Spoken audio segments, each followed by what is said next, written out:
Trump Tower about to go on lockdown after riot breaks out, here's who's threatening to bring it down.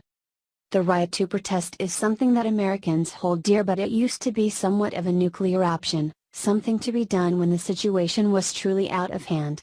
Unfortunately, the never-Trumpers find his entire presidency a non-starter, since they can't seem to get him to bend to their will, so they protest, over everything. One favorite location to protest, and even riot, is in front of the iconic Trump Towers in New York City. As the president's previous residence and one of his famed business enterprises, it's a hot spot for political displays, and Monday was no exception. The Daily Caller reported about a group known as Pussy Riot. No, we didn't make that up, that took it upon themselves to protest inside of Trump Towers. The Pussy Riot band stormed Trump Tower in New York City Monday, wearing balaclavas and calling for President Donald Trump and Russian President Vladimir Putin to release political prisoners. Police reportedly shut down the tower for more than 30 minutes after the protest, during which time members of the Russian feminist band unfurled a banner calling for the liberation of a Ukrainian film director, The Independent reported Tuesday. The band argued that talking about supposed political prisoners was more important than the sexist bullshit on which America is currently focused, presumably referring to the Harvey Weinstein scandal. Defending political prisoners is an issue that transcends borders.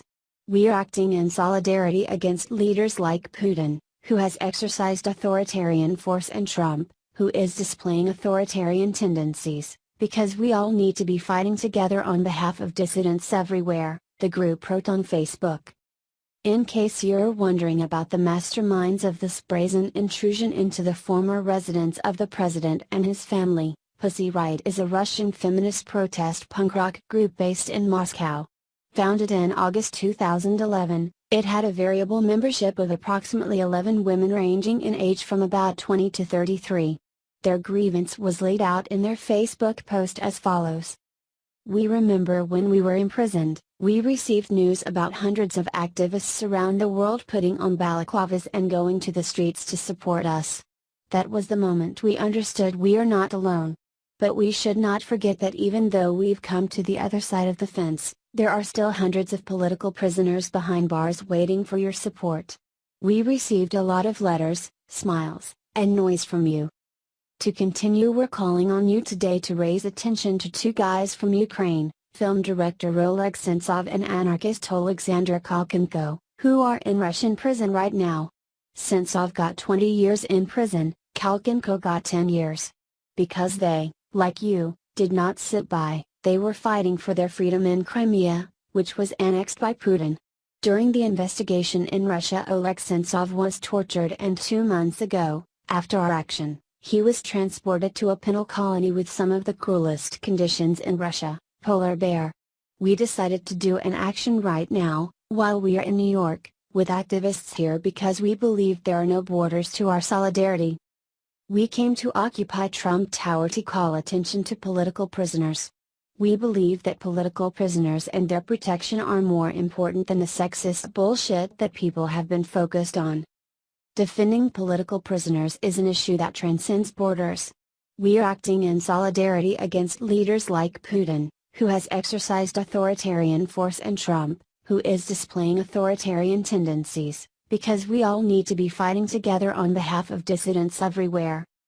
We, Pussy Riot, invite you to join our fabulous and bold path, ask questions of your politicians who shake hands with Putin in international forums, support advocacy, go out into the streets, and put on your own political, public actions too. This group stormed Trump Tower on Monday wearing masks and calling for the president and the Russian president to release political prisoners. The protest was so disruptive that the police reportedly shut down the tower for more than half an hour. The goal for this protest was supposed to secure the release of a Ukrainian film director who is being held unfairly. The filmmaker, Oleg Sentsov, was sentenced by Mother Russia to serve 20 years in prison for fighting the recent annexation of Crimea. Since several members of the band have also done time in a Russian prison for hooliganism, they consider this to be a cause near and dear to their hearts. Even though their cause might be entirely heartfelt, We're left wondering if this is once again another ploy to associate President Trump with the Russians. Why are Russian nationals coming to the United States, going to the president's property, causing havoc, and asking him to work with the Russian president? Understandably, they couldn't act this way in Russia, but it makes one wonder if the whole thing was just to make sure that President Trump's name was once again put in the same headlines as Russian President Vladimir Putin.